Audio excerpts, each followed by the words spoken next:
Indian institute of travel and tourism management Gwalior एक राष्ट्रीय स्तर की संस्था है, लेकिन विवादों से इसका पुराना नाता है।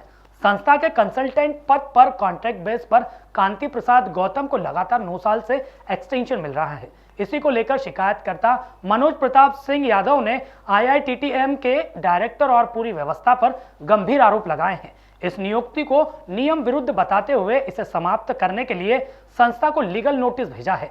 इस मामले में संस्था के डायरेक्टर प्रोफेसर आलोक शर्मा नियुक्ति को सही ठहरा रहे हैं। कॉन्ट्रैक्ट बेस्ड नियुक्ति में आए कांति प्रसाद गौतम लगातार 9 साल से अपनी नियुक्ति का नवीनीकरण करा रहे हैं और 130 करोड़ लोगों के देश में IITTM को कोई भी योग्य व्यक्ति उनके विकल्प के रूप में नहीं मिल रहा है।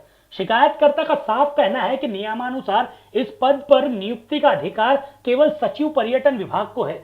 फिर भी IITTM के डायरेक्टर नियम विरुद्ध पुनः नियुक्ति कर कांति प्रसाद गौतम को आर्थिक लाभ पहुंचा रहे हैं। डायरेक्टर प्रोफेसर आलोक शर्मा का कहना है कि 2011 से कांति प्रसाद गौतम का एक्सटेंशन मिलता रहा है। उसी के अनुसार उन्होंने भी इस साल उन्हें एक्सटेंशन दे दिया है। जब उनसे पूछा गया कि कंसल्टेंट की नियुक्ति किस नियमानुसार की गई है और संस्था को कोई और योग्य व्यक्ति क्यों नहीं मिल रहा है, तो वह गोलमोल जवाब देकर यह कहकर बचते हुए नजर आए कि यदि इस मामले में कोई कानूनी समस्या आती है तो हम विकल्प ढूंढेंगे।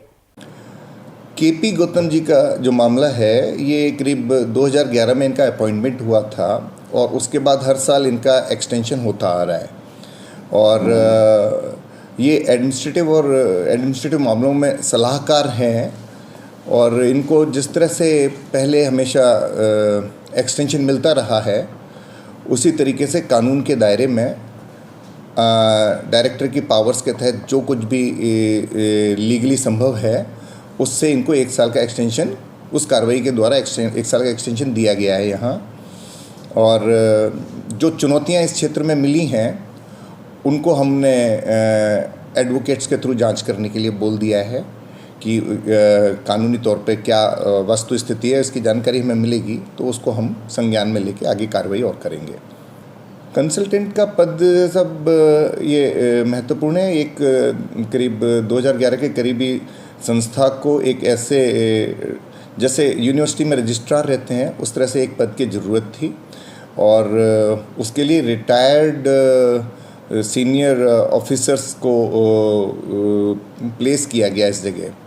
ये मेरी जानकारी में है कि उस टाइम रिटायर्ड इससे संबंधित जानकारी रखने वालों को इस संस्था में इसलिए भेजा गया ताकि ये एडमिनिस्ट्रेटिव हेल्प कर सकें और ये मिनिस्ट्री की तरफ से ही हुआ होगा उस समय। आपको बता दें कि यह कोई पहला मामला नहीं है जब किसी नियुक्ति को लेकर IITTM विवादों में रहा हो। इससे पूर्व डायरेक्टर डॉक्टर संदीप कुलश्रेष्ठ की नियुक्ति पर भी विवाद हुआ था, जिन्हें बाद में न्यायालय के आदेश के चलते पद से हटाना पड़ा था। राष्ट्रीय स्तर की संस्था का हमेशा विवादों में घिरे रहना वहां की व्यवस्था पर बड़ा प्रश्न चिन्ह लगा रहा है। Bureau report, Khabarban news, Gwalior.